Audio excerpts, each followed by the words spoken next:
Alhamdulillah, Alhamdulillah, wassalatu wassalamu ala asrofi anbiya'i wal mursalin wa ala alihi wa ashabi ajmain. Asyhadu an la ilaha illallah wa asyhadu anna Muhammadan abduhu wa rasuluhu. Allahumma shalli ala Muhammad wa ala ali Muhammad fil alamin innaka Hamidum Majid. Rabbi shrah li sodri wa yassir amri wahlul 'uqdatam min lisani yafqahu qawli amma ba'd. Alhamdulillah, puji syukur kehadirat Allah. Malam hari ini kita masih diberi umur panjang sehingga bisa bertemu kembali dalam halaqah Jumat pekanan, halaqah Jumat malam dalam keadaan sehat walafiat. Pak Didi juga insya Allah nanti akan segera sehat. Yang dilakukan di Makau juga semoga segera recover juga Makaunya. Amin. Dan juga semua yang ada dimanapun, Ustadz juga yang Indonesia, kita yang di Hongkong, semoga semua dalam lindungan Allah. Dan yang terutama yang paling penting adalah kita selalu terjaga dari hidayah iman, Islam kita semoga tidak terpengaruh dengan berbagai godaan-godaan setan yang terkutuk, yang selalu berusaha menggoda kita dari depan, dari belakang, atas, bawah. Apalagi di musim panas ini ya Mas Imam ya. Banyak setan-setan bergentayangan. Masya Allah.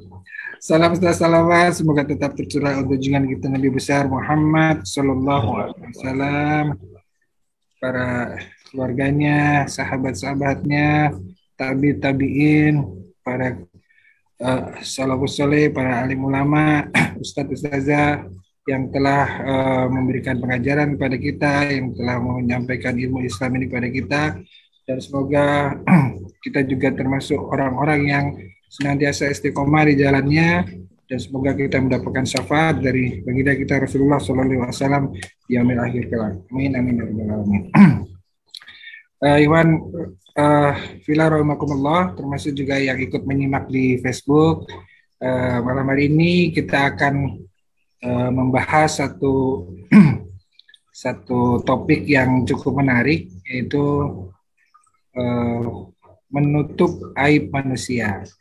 Jadi ini satu topik yang menarik, mungkin ya ini apalagi di tengah perkembangan teknologi sosial media yang begitu mudahnya jari-jari tangan kita ini kita gerakkan untuk tidak perlu dengan berkata-kata, tidak perlu dengan banyak komentar, tapi dengan on-forward, dengan memberikan komen-komen atau menyebarkan sesuatu yang itu merupakan dikategorikan sebagai aib bagi manusia. Nah ini itu sangat mudah.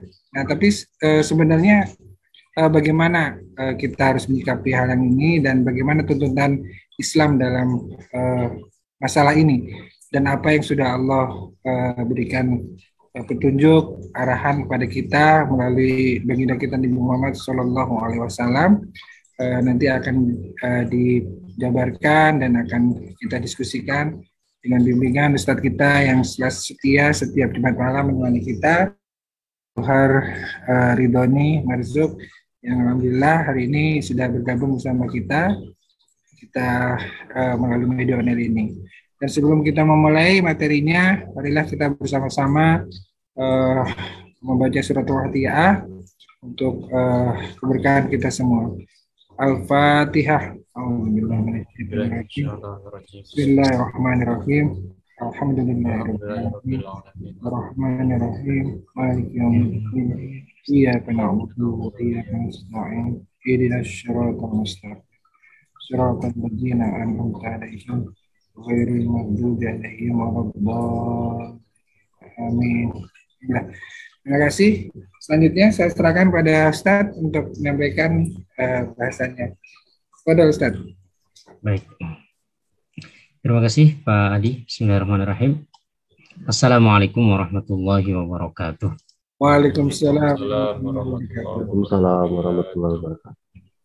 Alhamdulillahi rabbil alamin wa bihi nasta'inu ala umuri dunya waddin. Wassalatu wassalamu ala asyrafil anbiya'i wal mursalin wa ala alihi wa sahbihi ajma'in. Subhanaka la ilma lana illa ma 'allamtana innaka antal alimul hakim. Rabbi shrah li sadri wa yassir li amri wahlul 'uqdatam min lisani yafqahu qawli. Allahumma faqihna fid din wa 'allimna at-ta'wil wa habbibna ilal muslimin waj'alna lisana sidqin fil akhirin waj'alna min warathati jannatin na'im. Amma ba'du, kawan-kawan, sahabat-sahabat jamaah pengajian Hongkong yang dirahmati Allah Subhanahu wa taala. Alhamdulillah, pertama sekali tentu senantiasa kita bersyukur kepada Allah atas begitu banyak limpahan nikmat yang diberikan kepada kita. Malam hari ini alhamdulillah dengan izin Allah, atas perkenan Allah, kita masih dipertemukan kembali melalui salah satu wasilah online untuk memanfaatkan sebagian waktu kita menimba ilmu di antara ilmu-ilmu Allah Subhanahu wa taala. Kita selalu berdoa mudah-mudahan ilmu yang kita pelajari menjadi ilmu yang bermanfaat, ilmu yang mendekatkan kita kepada Allah, membawa kepada kita kebaikan, dan mudah-mudahan juga menjadi timbangan amalan kebaikan kita di akhirat nanti. Serta salam juga semoga senantiasa tercurahkan kepada junjungan Nabi besar kita, Nabi Muhammad SAW, yang telah membimbing kita, menuntun kita, menunjukkan kepada kita cahaya hidayah Islam yang kita pegang hingga saat ini. Dan mudah-mudahan Allah tidak wafatkan kita kecuali dalam keadaan menjadi seorang muslim. Wala tamutunna illa wa antum muslim. Itulah nasihat yang disampaikan oleh Nabi Ibrahim dan Nabi Yakub kepada keturunan-keturunannya agar tidak mati kecuali dalam keadaan menjadi seorang muslim. Kawan-kawan jamaah yang dirahmati Allah, tema kita malam hari ini untuk menyegarkan suasana. Jadi kita mencoba untuk mengkaji materi lain. Yang beberapa pekan kita mengkaji tentang kehidupan setelah kematian. Kita menggunakan kitab At-Tadhkirah karya Imam Al-Qurtubi. Nah, sekarang kita sedikit mengkaji dan nanti mungkin berdiskusi, sharing. Ada sebagian antum yang ada maklumat, ada ilmu, ya, nanti kita sama-sama saling berbagi. Ini yang disampaikan Pak Adi agar menyampaikan materi tentang menutup aib sesama. Terinspirasi dari salah satu hadis Nabi Shallallahu Alaihi Wasallam, barang siapa yang menutupi aib seorang muslim di dunia, Allah akan tutupi aib-aibnya nanti di akhirat. Oke, kita langsung mulai saja. Mungkin materinya ini nggak banyak. Nanti kita lihat kalau memang cukup untuk durasi waktu presentasi saya, alhamdulillah. Kalau nggak cukup ya nanti bisa tambahan dari kawan-kawan yang lain atau langsung kita diskusi. Kita ambil dari ayat Al-Quran. Allah Subhanahu wa taala berfirman, Innal ladzina yuhibbuna an tashi'al fahishatu fil ladzina amanu lahum 'adzabun alimun fid dunya wal akhirah wallahu ya'lamu wa antum la ta'lamun. Sesungguhnya orang-orang yang ingin agar berita perbuatan yang amat keji itu tersiar di kalangan orang-orang yang beriman, bagi mereka azab yang pedih di dunia dan di akhirat, dan Allah mengetahui sedang kamu tidak mengetahui. Ayat ini turun mengisahkan tentang salah satu kejadian yang luar biasa menghebohkan di zaman Nabi Shallallahu Alaihi Wasallam, di mana istri Nabi, ibunda kita yang mulia Aisyah radhiyallahu anha, dituduh berlaku atau berbuat tidak baik ya, dengan salah seorang sahabat bernama Sofwan. Kejadiannya mungkin sebagian antum juga sudah mengetahui ya, tetapi karena sedemikian rupa berita itu tersebar, dan untuk klarifikasi, untuk tabayun, ketika itu ya sudah kadung nyebar gitu. Maka di sini Allah menurunkan ada orang-orang itu yang ingin tersebar berita buruk gitu. Artinya ya sengaja untuk menyebarkan keburukan-keburukan seseorang. Maka orang yang seperti itu mendapatkan azab yang pedih ya. Tadi ya, dia membuat suatu berita yang fantastis ya, untuk merendahkan atau menghinakan orang lain, yaitu Aisyah radhiyallahu anha. Nah, ini ayat diturunkan bagi orang-orang munafik. Ya. Kemudian ada ayat yang lainnya yang juga berkaitan dengan masalah menutup aurat ya. Artinya ada sebagian orang yang sampai sekarang juga ada orang yang nyari-nyari keburukan aja gitu. Jadi filosofinya seperti lalat, dia hanya mencari sampah-sampah gitu. Bukan seperti lebah katanya kan gitu ya, mencari atau melihat kebaikan-kebaikan. Dan sampai sekarang juga ada orang sedikit ada keburukan dari seorang langsung ditampakkan, langsung disebarkan luar biasa gitu. Nah, yang kedua, ini juga nasihat yang lain sama juga di surat An-Nur. Ya, ayat ini juga menanggapi kisah yang sama. Laula idh sami'tumuhu dhannal mu'minuna wal mu'minatu bi anfusihim khaira wa qalu hadza ifkum mubin. Mengapa di waktu kamu mendengar berita bohong itu, bohong orang-orang mukmin dan mukminat, ini kamu ini maksudnya orang-orang beriman ya, bukan kamu Nabi Muhammad. Karena di sini menggunakan kata sami'tum artinya antum kalian. Karena di dalam terjemahan Al-Quran yang ada di kita ini memang antara kamu sebagai satu orang dengan kamu sebagai banyak orang atau kalian, itu saya lihat banyak yang ditulis dengan kata kamu. Padahal kan kalau kamu ini kalau kita sekarang itu kan bahasa kita sekarang, bahasa Indonesia sekarang itu kan menunjukkan satu orang ya. Kalau banyak itu kalian gitu. Walaupun bahasa Melayu sebenarnya kalau saya selama di Brunei itu kamu ya kalian gitu. Karena mereka nggak menggunakan kamu kata sekalian gitu. Kalau banyak kamu sekalian. Tapi kalau kamu itu berarti banyak. Kalau kau itu baru satu orang. Itu kalau di Brunei. Jadi kamu itu berarti banyak orang. Tapi kalau kau itu berarti satu orang.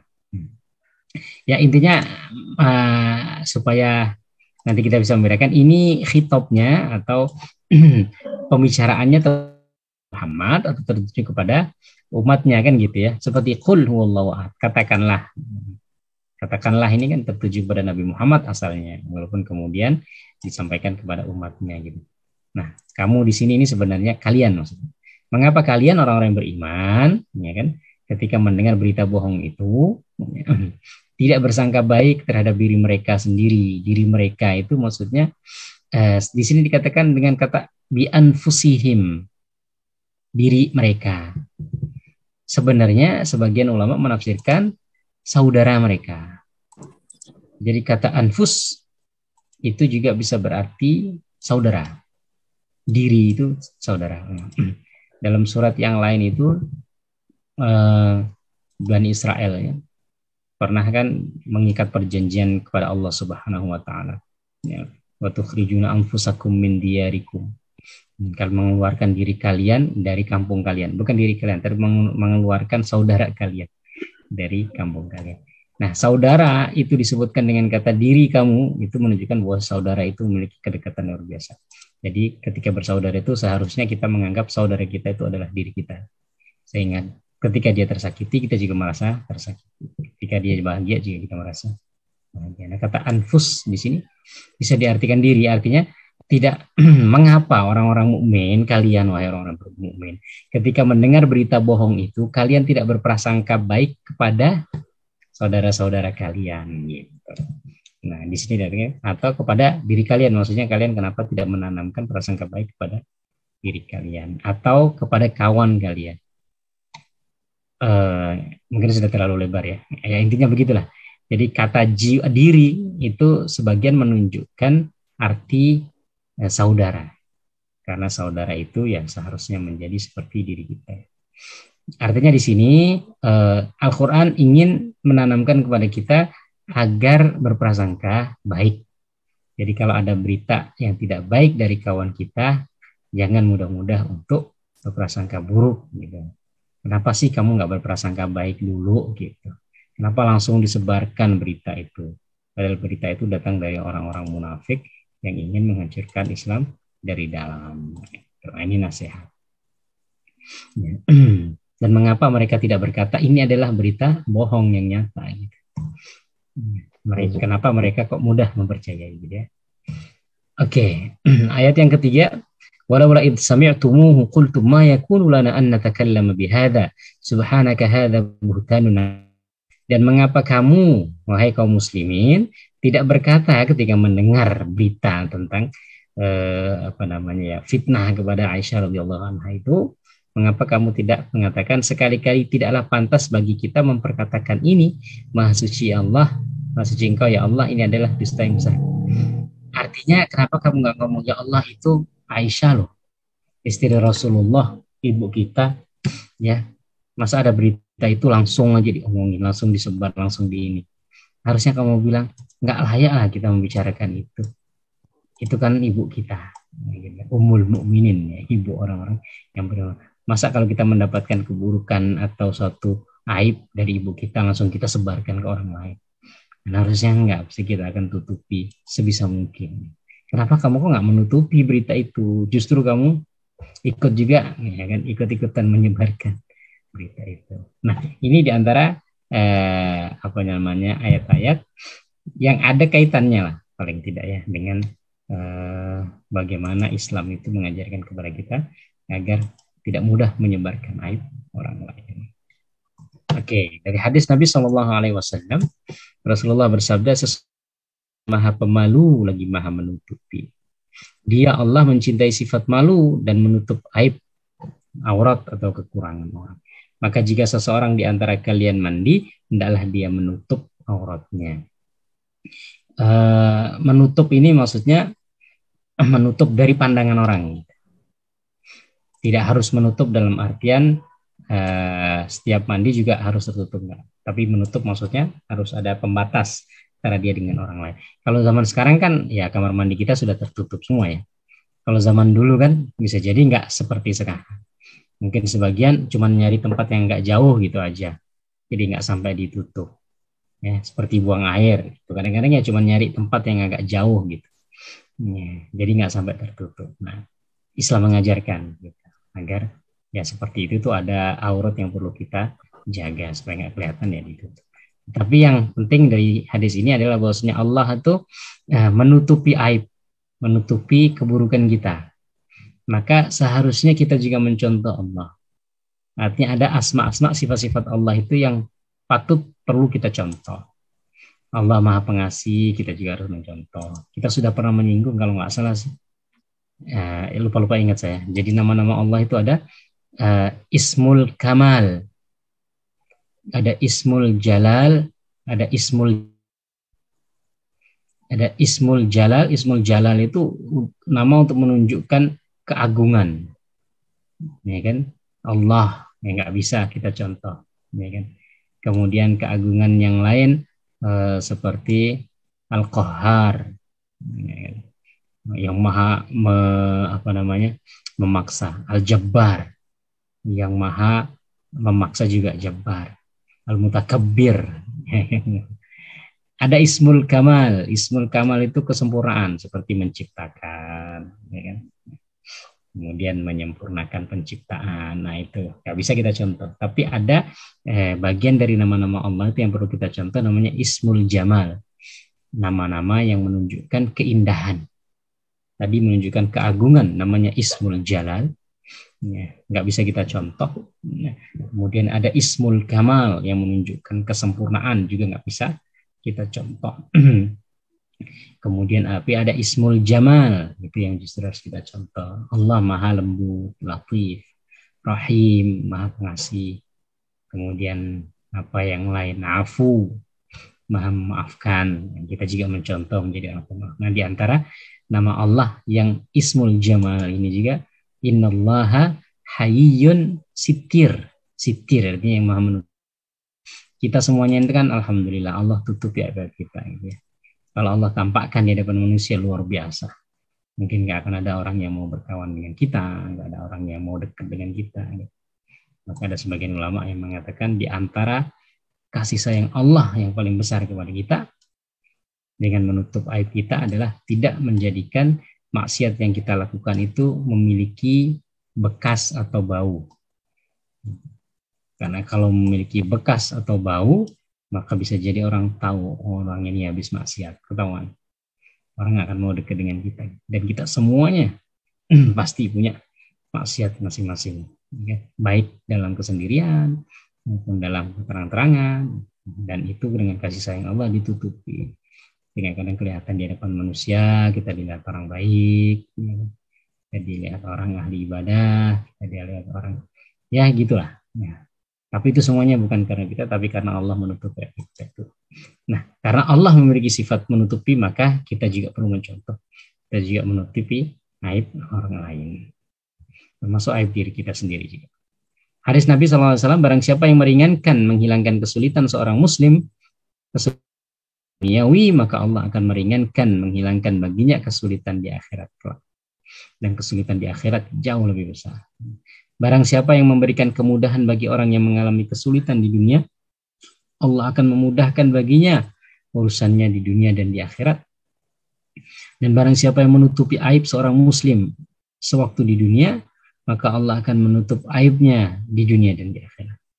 Sesungguhnya Allah senantiasa menolong seorang hamba selama ia menolong saudaranya. Nah, di sini ya berkaitan dengan aib tadi. Kemudian hadis selanjutnya, barang siapa yang menutupi aib saudaranya sesama muslim, Allah akan menutupi aibnya pada hari kiamat. Dan barang siapa yang mengumbar aib saudaranya sesama muslim, maka Allah akan mengumbar aibnya hingga terbukalah kejelekannya di dalam rumahnya. Bahkan di rumahnya pun gitu ya. Allah tampakkan keburukannya. Kalau orang tadi ya mengumbar aibnya. Nah, di sini ada yang penting. Barang siapa yang menutup aib saudaranya muslim, Allah akan menutup aibnya pada hari kiamat. Dan di hari kiamat itu nggak ada lagi yang tertutup-tutup. Maka dalam Al-Quran dikatakan, yauma idzin tu'raduna la takhfa minkum khafiyah. Pada hari itu ditampakkan semuanya. Nggak ada yang tertutup dari manusia. Yauma idzin nasu ashtatan liyuraw a'malahum. Pada hari itu manusia bangkit ashtatan, bermacam-macam. Artinya bentuknya udah kelihatan. Orang ini baik, nggak baik udah kelihatan. Di dunia ini kan mohon maaf ya, orang nggak baik kelihatan baik banyak. Orang baik kelihatan nggak baik juga banyak. Ya kan? Banyak juga orang yang nggak baik kelihatan baik. Jadi kita kadang-kadang tertipu, ya kan? Karena Allah masih menutupi aib-aib kita, kekurangan-kekurangan kita, dan kita juga masih bisa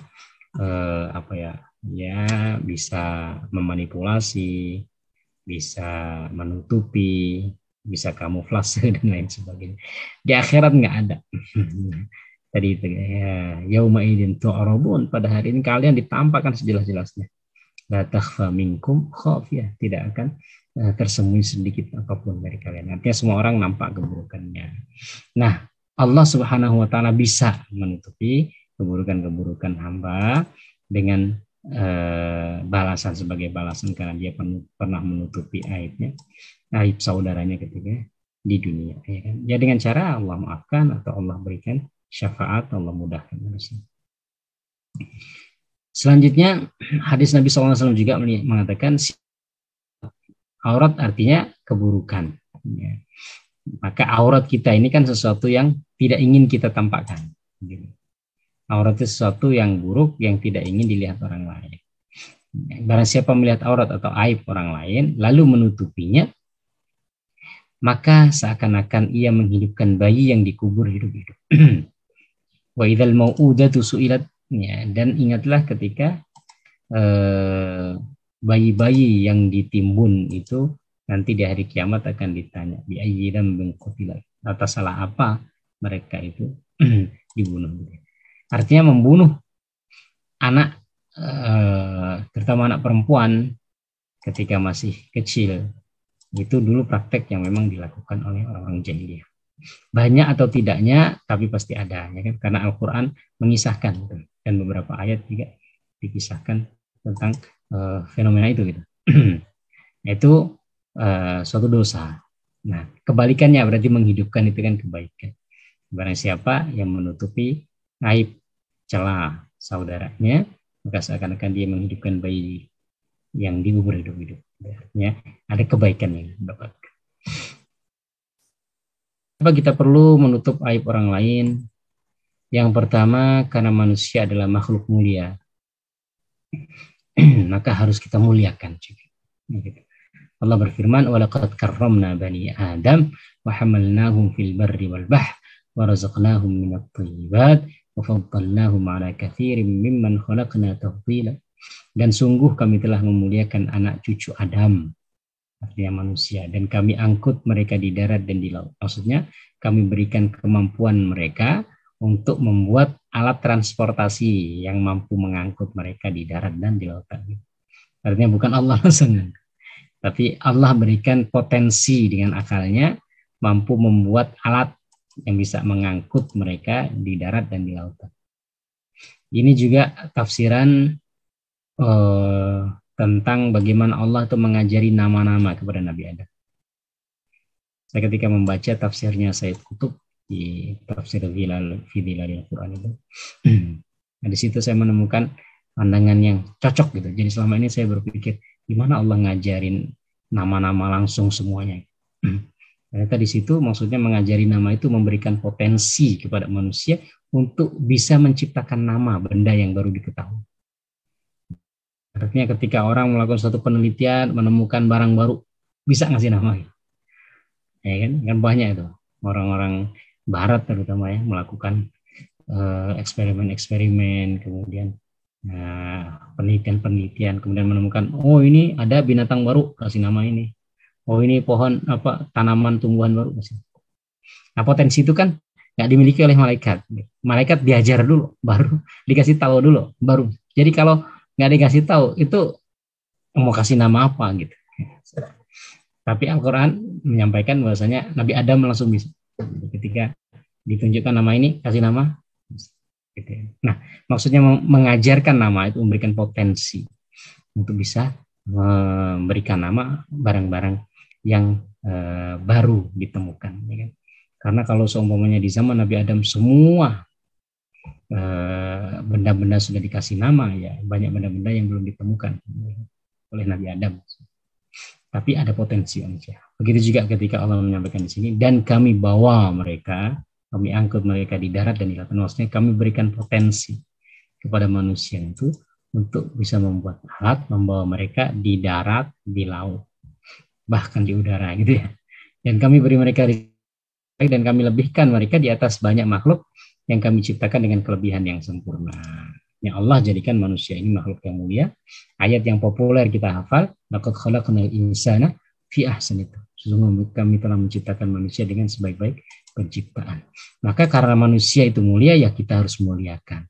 Cara memuliakan kita adalah dengan menutup auratnya. Bahkan Rasulullah SAW memerintahkan kepada kita bukan hanya menutup aurat atau aib atau keburukan manusia semasa hidup, bahkan ketika meninggal. Ketika sudah meninggal pun, maka hanya orang-orang tertentu yang boleh memandikan atau dianjurkan, ya kan? Nggak sembarang orang. Karena apa? Karena kadang-kadang aib, keburukan itu baru tampak ketika orang itu sudah meninggal. Maka Rasulullah SAW mengatakan apabila salah seorang di antara kalian memandikan jenazah kemudian menemukan sesuatu yang tidak baik, maka hendaklah tidak menceritakan kepada orang lain. Ya kan? Dan bahkan ketika kita memandikan pun nggak boleh kita ngelihat aurat. Tetap cara memandikan jenazah itu diatur sedemikian rupa supaya aurat itu nggak tampak. Bahkan untuk cara membuka pakaiannya, ya, antum silakan bisa ya cari di YouTube atau di mana. Jadi cara mengkafani jenazah itu kan nggak sembarang buka bajunya kemudian masuk dibungkus dengan kain, nggak, tutup dulu aurat. Baru dipindah dengan kain, baru di ini, di itu dan sebagainya. Ketika meninggal aja seperti itu, gitu. Maka Allah ini memuliakan manusia bukan hanya ketika hidup, bahkan ketika mati pun dimuliakan. Gitu. Tadi dengan cara apa? Dijaga auratnya, dijaga aib-aibnya. Kenapa kita perlu menjaga aib orang lain? Karena manusia adalah makhluk yang mulia, sehingga harus kita jaga kemuliaannya dengan tidak mudah kita membuka auratnya. Ketika masih hidup, bahkan ketika juga nanti sudah mati. Rasulullah juga mengatakan, "Udhkuru mahasina mautakum." Sebutkanlah kebaikan-kebaikan saja dari orang-orang yang meninggal di antara kalian. Oke. Kemudian alasan yang kedua, manusia memang Allah muliakan, tetapi manusia juga punya kesalahan. Nah, ini juga penting. Ya kan? Jadi kita harus memaklumi bahwasanya manusia itu ya mau tidak mau pasti ada salah gitu. Jadi kadang-kadang kita kenapa sih kita sebarkan keburukan orang lain seakan-akan kita tuh nggak salah. Seakan-akan kita itu nggak punya kekurangan. Padahal kita juga punya kekurangan. Namanya manusia pasti punya kekurangan. Kalau orang lain punya kekurangan, kita juga punya kekurangan gitu.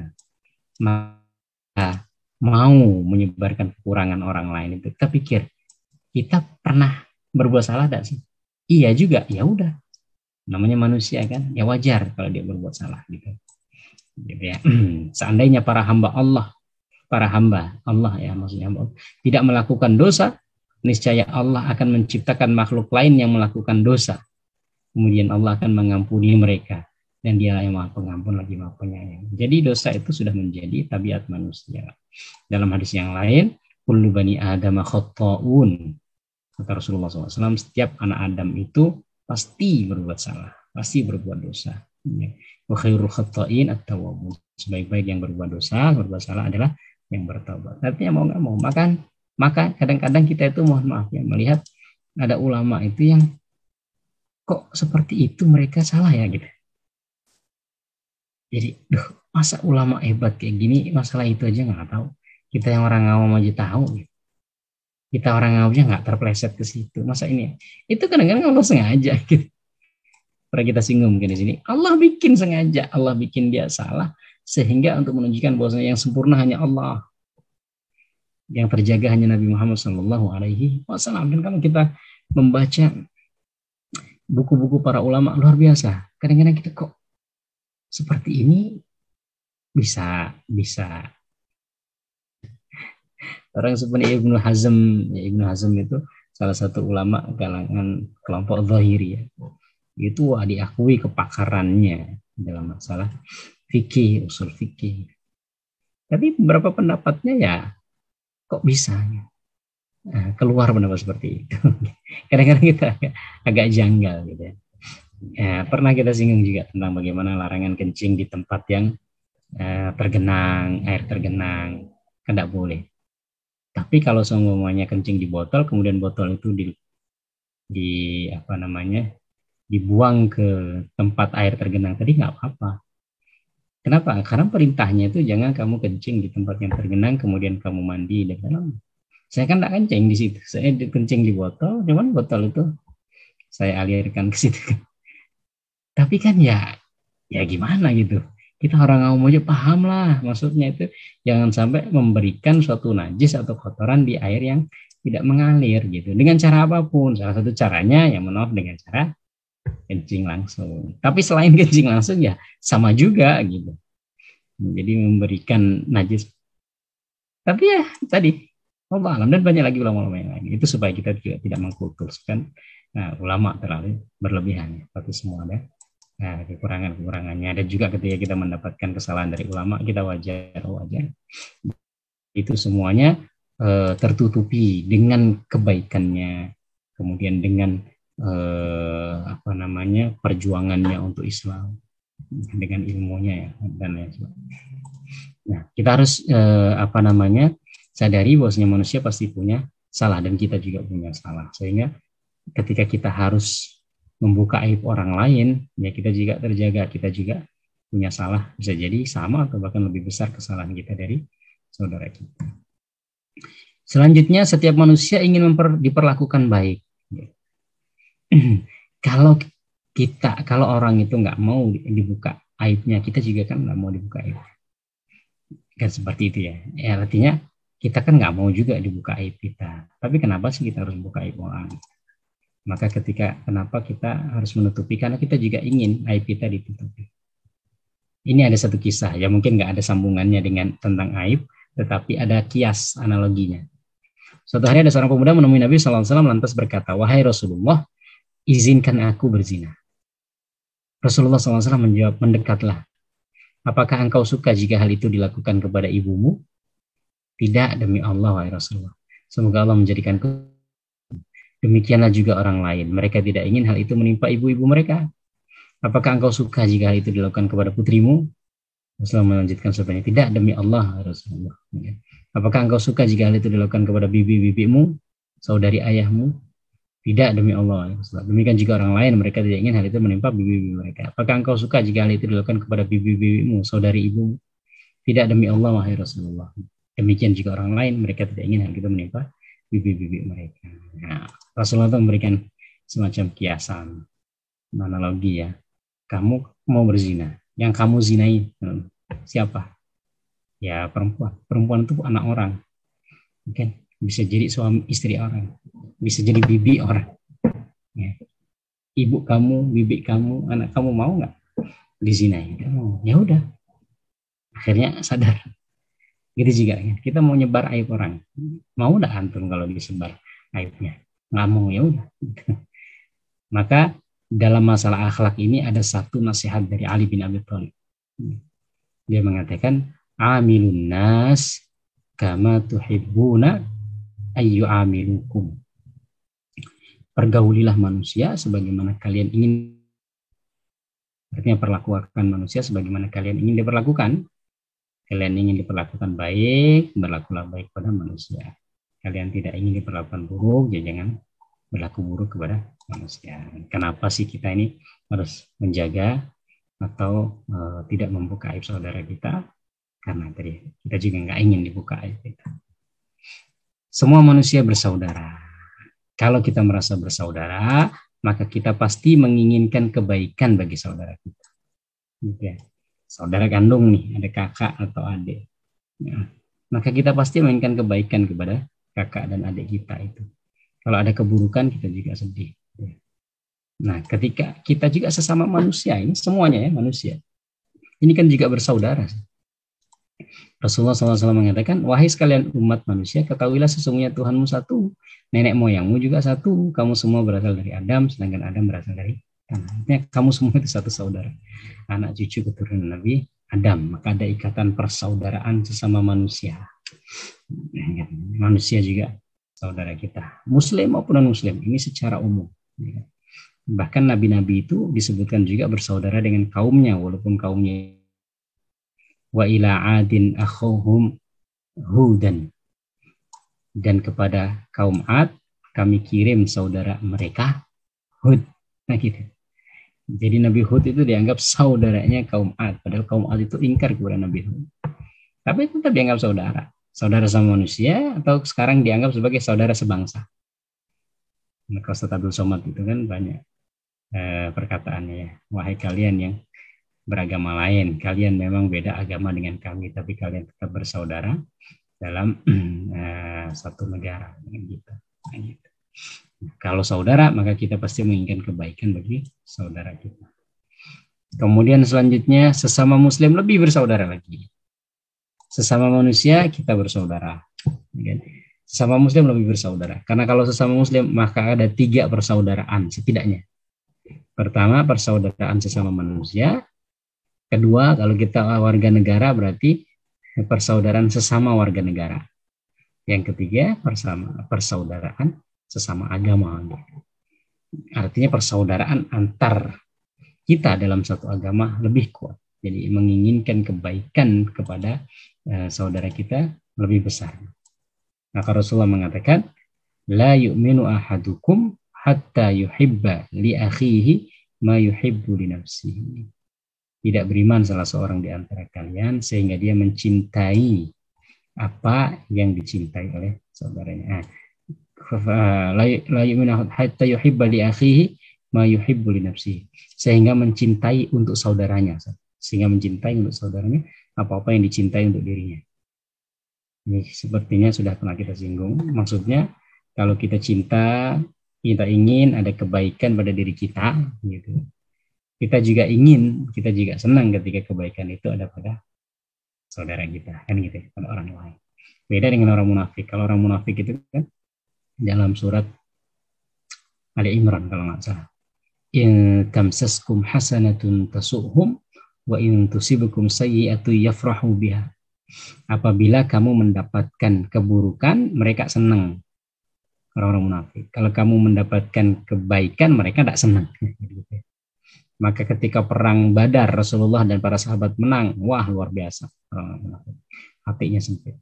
Tapi ketika perang Uhud, Rasulullah kalah. Oh, gembira mereka. Ya, mereka mengatakan, alam nastahwid alaikum wa namna'kum minal mu'minin. Ya, bukankah kami sudah melarang kalian Jangan ikut perang. Gitu. Jangan ikut perang sama orang beriman. Akhirnya kalah kan. Ya ada saudaramu yang meninggal kan, ada keluargamu yang mati kan. Kayak gitu ya.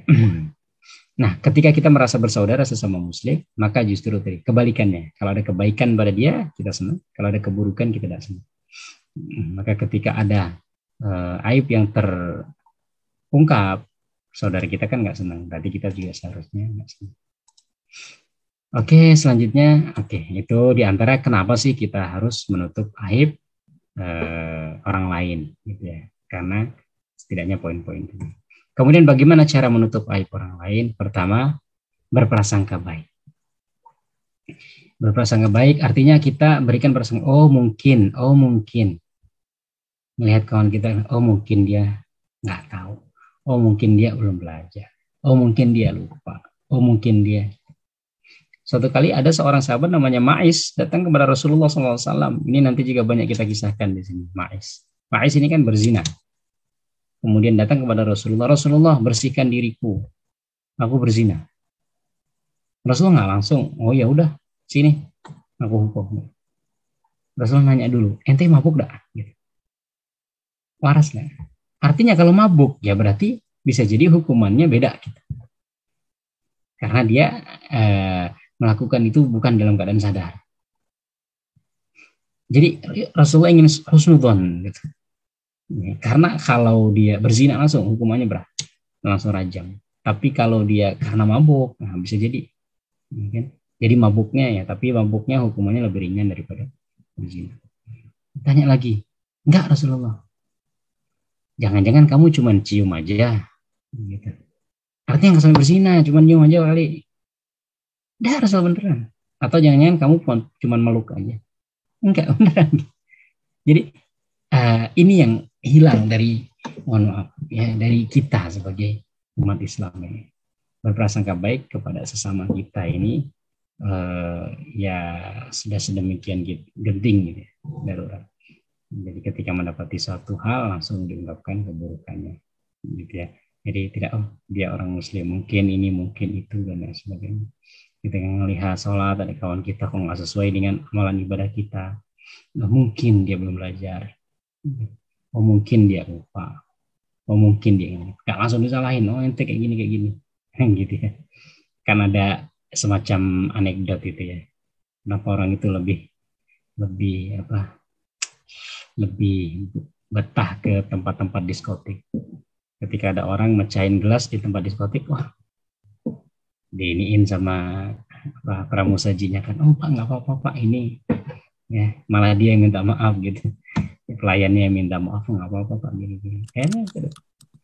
Tapi kalau di masjid gitu kan, coba apa gitu ya, mecahin gelas masjid, oh bener nggak gitu. Akhirnya nggak betah di masjid gitu. Nah itu salah satu contoh.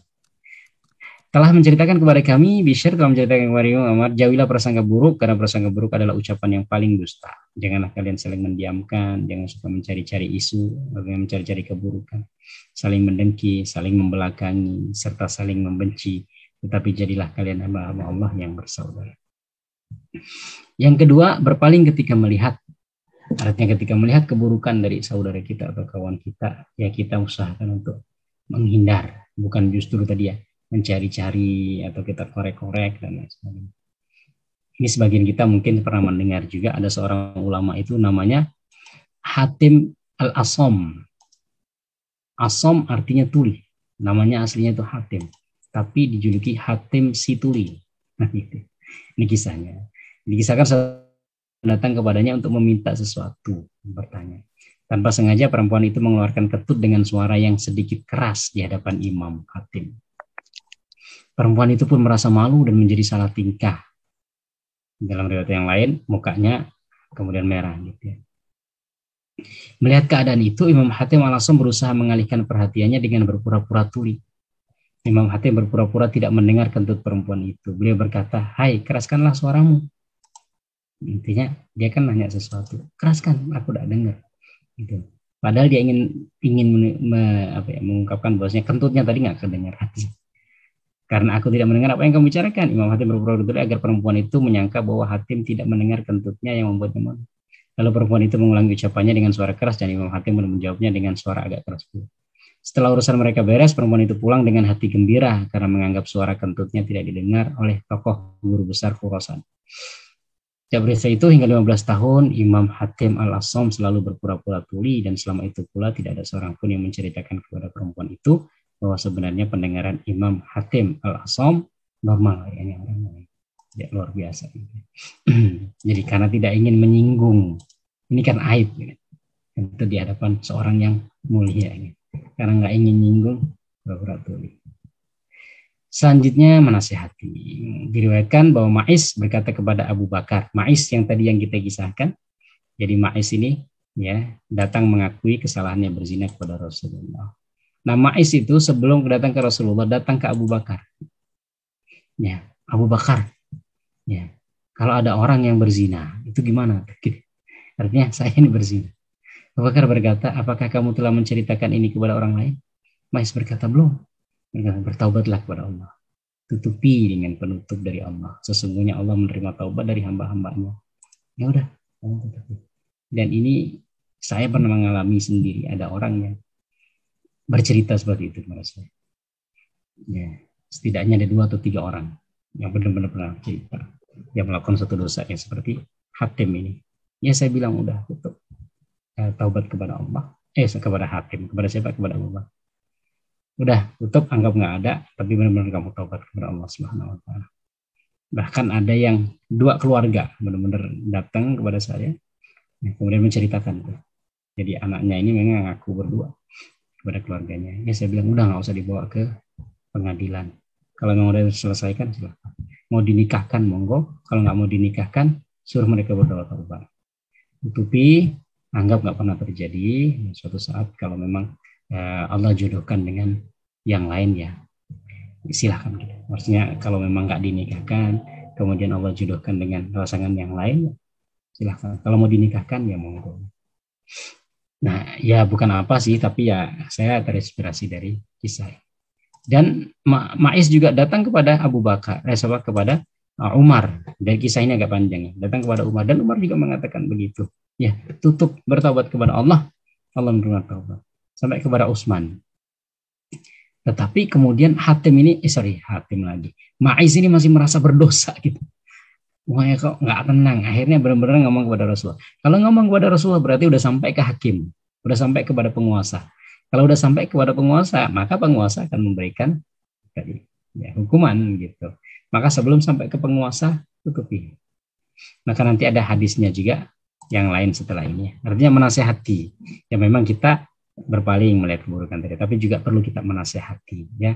Udah jangan ulangi lagi kayak gini. Kemudian selanjutnya tidak membicarakannya ya, baik tidak membicarakannya kepada orang lain ataupun tidak membicarakannya kepada dia ketika kita ngobrol. Kadang-kadang kan kita suka ngungkit-ngungkit gitu ya, membuat dia juga ingat lagi dengan keburukan itu. Sebaik-baik amalan adalah memasukkan kebahagiaan ke hati seorang mukmin, yaitu dengan kamu menutupi aibnya, mengenyangkan perutnya, memenuhi kebutuhannya. Dari Abdullah bin Umar, ia berkata, datang kepada Nabi seorang laki-laki seraya berkata, ya Rasulullah, sesungguhnya aku telah menikmati seorang perempuan di ujung Madinah sana tanpa jima. Artinya zina, tapi nggak sampai, gitu. Nggak sampai jima. Sekarang saya datang kepadamu, hukumlah aku sesuai kehendakmu. Umar berkata, Allah telah menutup aibmu. Seandainya saja kamu juga menutup aibmu. Artinya kan nggak ada yang tahu. Gitu. Allah berarti sudah menutup. Kenapa sih perlu kamu laporkan? Ini nasihat Umar. Rasulullah pun tidak menjawab apapun, diam aja. Orang itu pun berdiri lalu pergi. Jadi seakan-akan Rasulullah itu menyetujui apa yang dikatakan oleh Umar gitu. Ya udah tutupi, kamu pergi, jangan diceritakan lagi. Taubat kepada Allah. Orang itu pun pergi. Lalu Rasulullah memanggil 1 orang untuk mengikutinya. Lalu beliau membaca ayat ini. Dan dirikanlah sembahyang itu pada kedua tepi siang, pagi dan petang, dan pada bahagian permulaan daripada malam. Sesungguhnya perbuatan-perbuatan yang baik itu menghapuskan dosa perbuatan-perbuatan yang buruk. Itulah peringatan bagi orang yang ingat. Artinya tadi perbuatan buruk, ya betul. Ya, taubat. Tutupi, lakukan kebaikan-kebaikan. Ya. Apapun kebaikan secara habluminallah banyak sholat, banyak zikir, banyak ngaji, banyak istighfar. Atau hablum minan nas, banyakin sedekah untuk menebus dosa, banyak membantu orang, memudahkan urusan orang. Nah, itu bagian juga dari menebus kesalahan. Selanjutnya menutupinya, menutupi, tidak menceritakan kepada siapapun. Ada seorang namanya Hazal. Hazal ini adalah orang yang menyarankan kepada Ma'is, 3 kali nih Ma'is kita sebut ya, agar datang kepada Rasulullah mengatakan bahwa ia berzina. Jadi Ma'is tadi kan udah ngomong kepada Abu Bakar. Abu Bakar bilang, udah tutupin, bertaubat kepada Allah. Ngomong kepada Umar, lah tutupin aja, udah. Ya, kamu bertaubat kepada Allah. Ya, ganti dengan kebaikan-kebaikan. Kepada Utsman juga begitu. Datang kepada Hazal, Hazal ini udah ngomong ke Rasulullah aja gitu. Ya kan? Ya mungkin Ma'is ini juga merasa belum tenang kan. Ya, karena itu juga dosa gitu. Dan ini perbedaan ya mungkin bisa jadi ya, perbedaan sahabat dengan kita. Sahabat itu dosa kecil aja belum buat hatinya nggak nyaman. Kadang-kadang dosa besar masih santai-santai, jadi ngerasa tidak ada apa-apa. Ini sahabat nggak tenang, jadi kayaknya harus nyampaikan ke Rasulullah. Gitu. Nah Hazal ini yang nyaranin gitu. Udah kamu sampaikan ke Rasulullah. Maka Rasulullah SAW kemudian mengatakan kepada Hazal, wahai Hazal, seandainya engkau tutupi aib itu dengan selendangmu, itu akan lebih baik bagimu. Artinya seandainya kamu udah tutupi aibnya Ma'is itu, udah nggak usah nyuruh nyampe ke saya. Kalau udah nyampe ke saya sebagai hakim, sebagai penguasa, sebagai harus menetapkan hudud namanya, harus menetapkan hukuman. Tapi sebelum sampai kepada saya, kalau ditutupi nggak ada yang laporin, maka sudah, nggak ada gitu. Nah Rasulullah SAW, seandainya Hazal, seandainya engkau tutupi aib itu dengan selendangmu, itu kan lebih baik. Imam Nawawi mengatakan, Rasulullah mengatakan tutupi dengan selendangmu itu kiasan. Seakan-akan kalau kamu menutupi itu harus dengan selendangmu, tutupi dengan selendangmu. Ya. Artinya berusahalah benar-benar untuk menutupi aib itu walaupun hanya dengan selendangmu. Oke, memaafkan atau melupakan. Melupakan maksudnya ya sudahlah, nggak usah terlalu digubris gitu. Nah ini ada satu hadis yang penting banget dan juga mungkin penting untuk kita ya. Karena mohon maaf tadi Pak Adi sudah nyampaikan, kita hidup di dunia medsos ini luar biasa. Yang kadang-kadang ya nggak pandang lagi mana orang yang punya wibawa, mana nggak punya wibawa. Bahkan kadang-kadang tokoh agama, ustadz, kiai itu juga gini dan yang sebagainya ya, ditampakkan akhirnya luar biasa gitu. Padahal bisa jadi itu kesalahan kecil. Bisa jadi itu tadi ya, karena memang Allah sengaja membuat dia salah.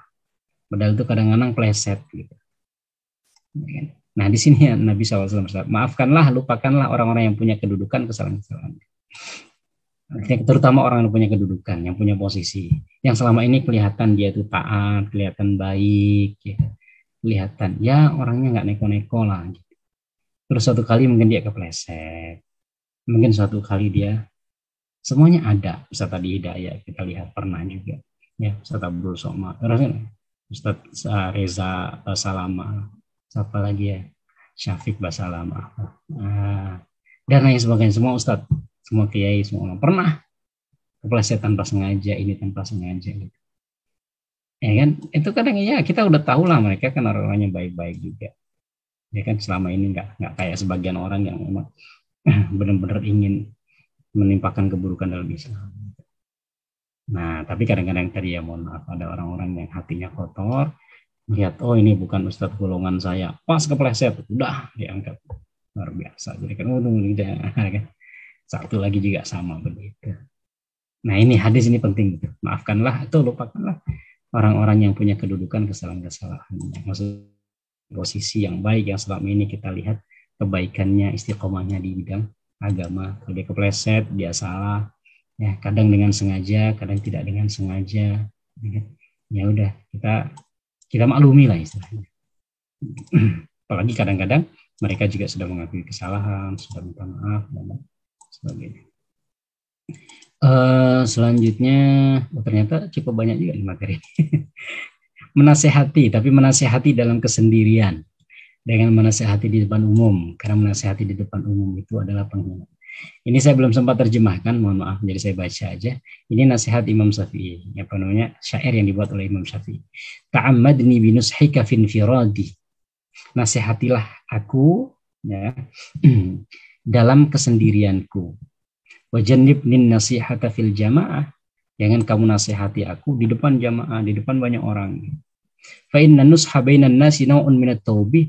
Karena menasihati di hadapan banyak manusia itu bukan nasihat, tapi itu adalah penghinaan. Taubih ya, memperburuk orang istilahnya. Gitu.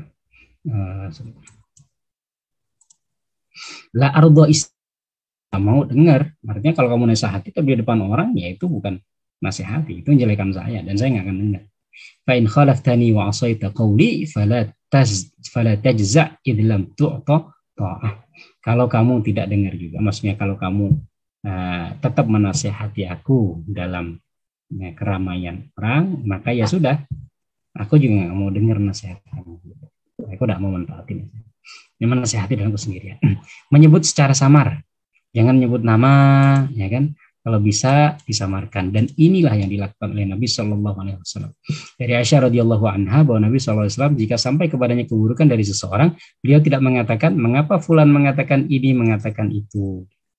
Artinya si Ali, kenapa Ali gini, Ali gitu.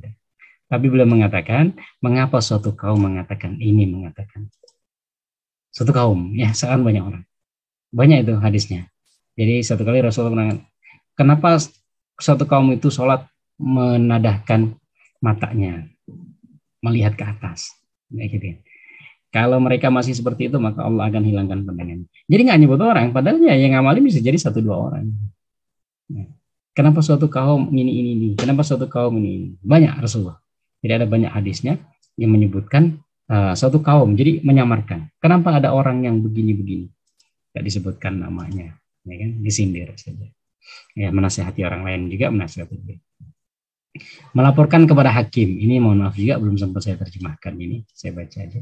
Artinya kalau udah ada bisa sama sekali ya udah kita adukan ya kepada yang berwenang. Imam Nawawi mengatakan al-ma'rufu bil adza wal fasad yustahabbu an la yastara alaihi bal turfa'u qadiyatuhu ila waliyil amr. Orang yang terkenal dengan keburukannya dan kerusakannya, maka dianjurkan agar tidak ditutupi keburukannya, tetapi diangkat, artinya dilaporkan ila waliyil amr, kepada wali ulil amri. In lam yakhaf min dzalika mafsadatan, kalau tidak ditakutkan keburukan yang lebih besar. Li'anna satra ala hadza yut'imuhu fil ida wal fasad wa intihakil hurumat wa khasarati ghairihi ala mithli fi'lihi wa jisarati ghairihi ala mithli fi'lihi.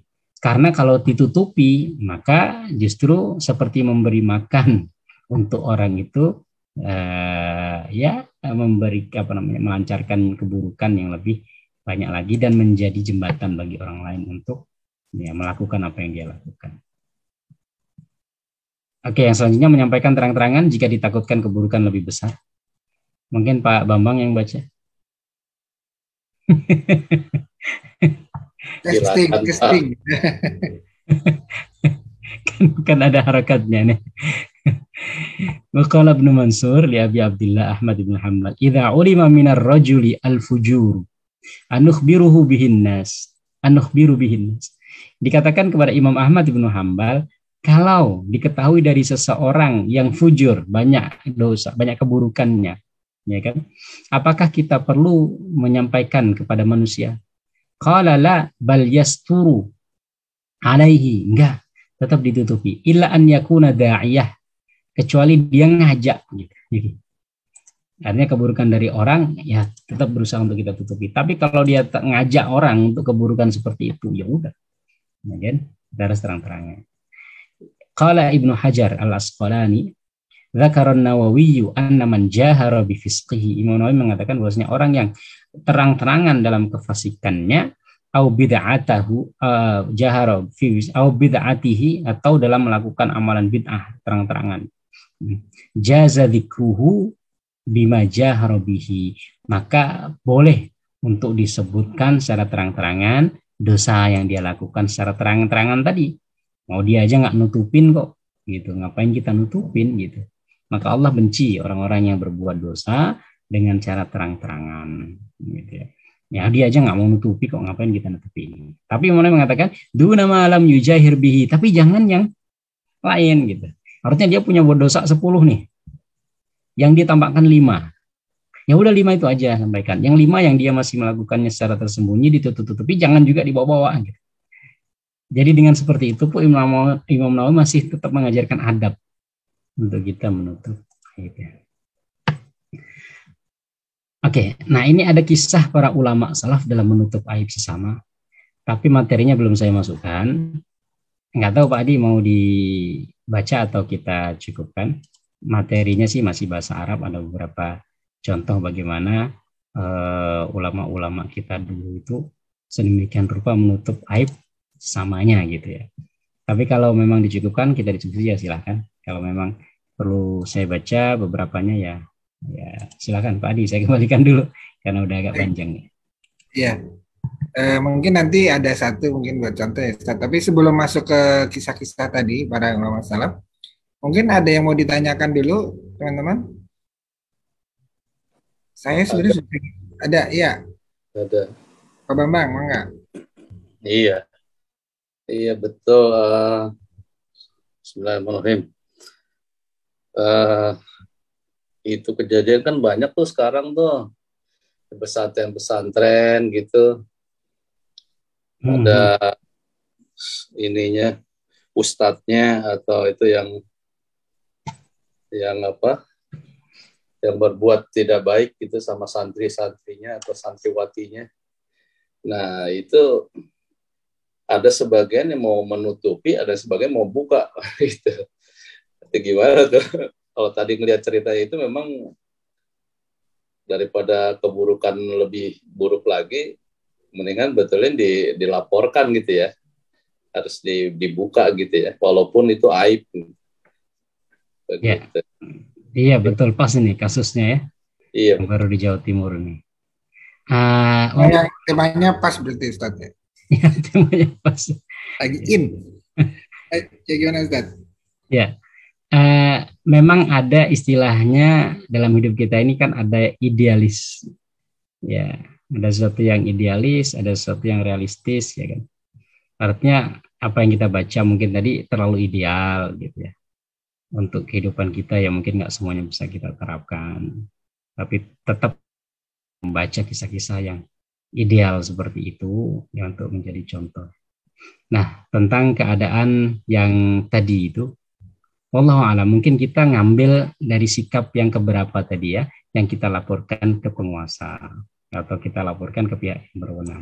Tapi tetap kita perlu menjaga jangan sampai digeret gitu, diseret ke masalah-masalah yang lain. Tadi kan Imam Nawawi mengatakan ya disitulah kadang-kadang kan kita mohon maaf gitu ya.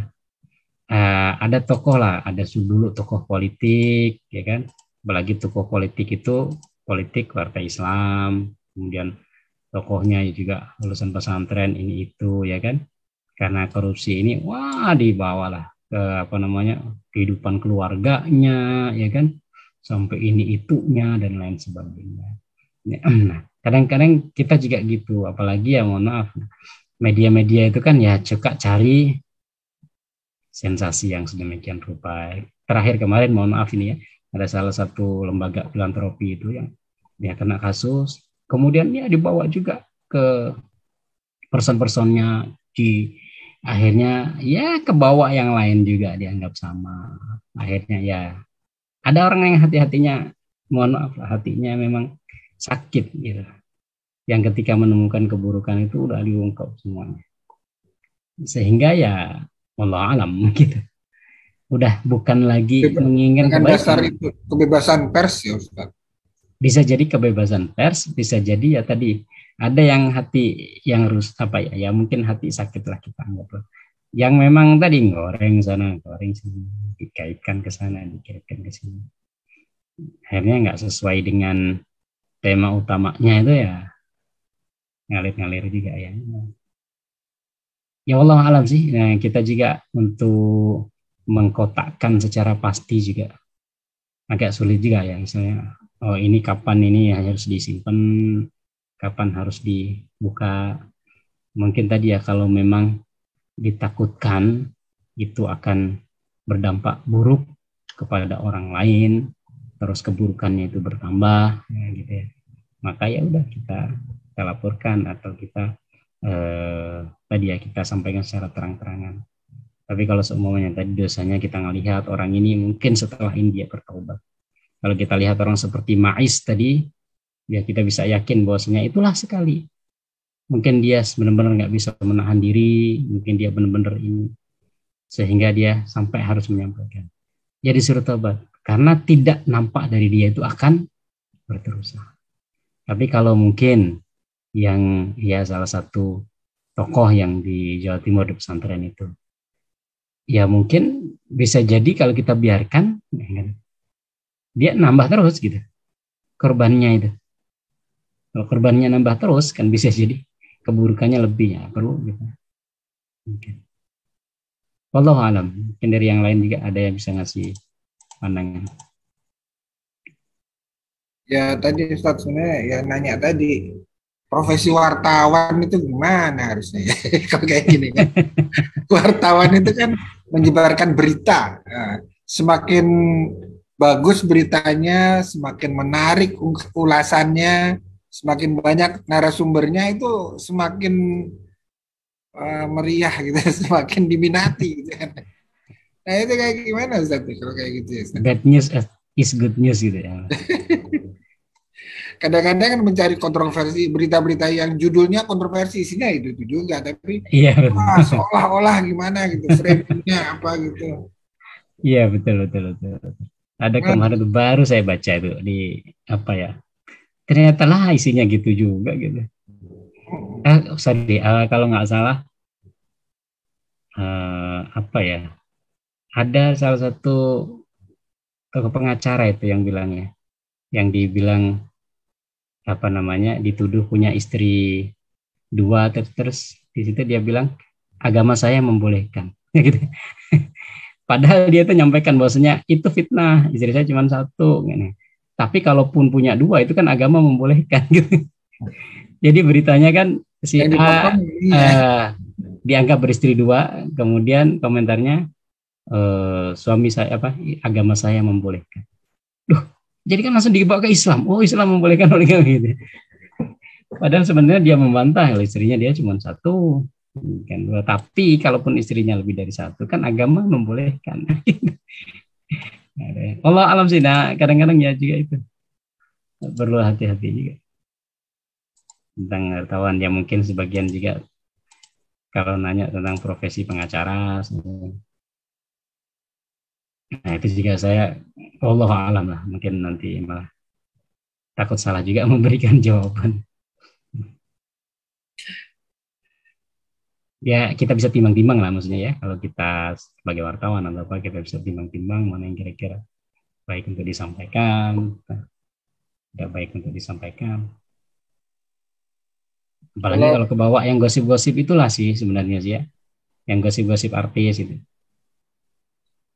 itu kan. Nah kebawa sekarang juga berita-berita yang sebenarnya berita-berita yang formal, berita yang ini itu juga kebawa jadi kayak gosip semua gitu. Artinya berita-berita yang beneran tuh jadi kayak gosip semua. Kalau fenomena gini dari kisah-kisah yang dulu ada nggak Ustaz sebenarnya? Ini sebuah pengulangan atau ini fenomena baru dalam masalah ini? Dalam masalah apa? Yang berita-berita gitu. Penyebaran berita yang kayak gini nih, yang media sosial ini itu kan sekarang aja. Kalau ayat yang kita baca tadi kan awal-awal ya, innal ladzina yuhibbuna an tasyi'al fahishatu fil ladzina amanu. Ada orang itu yang tadi, sesungguhnya orang-orang yang ingin agar berita perbuatan yang amat keji itu tersiar di kalangan orang-orang yang beriman. Jadi berarti fenomena itu sudah ada.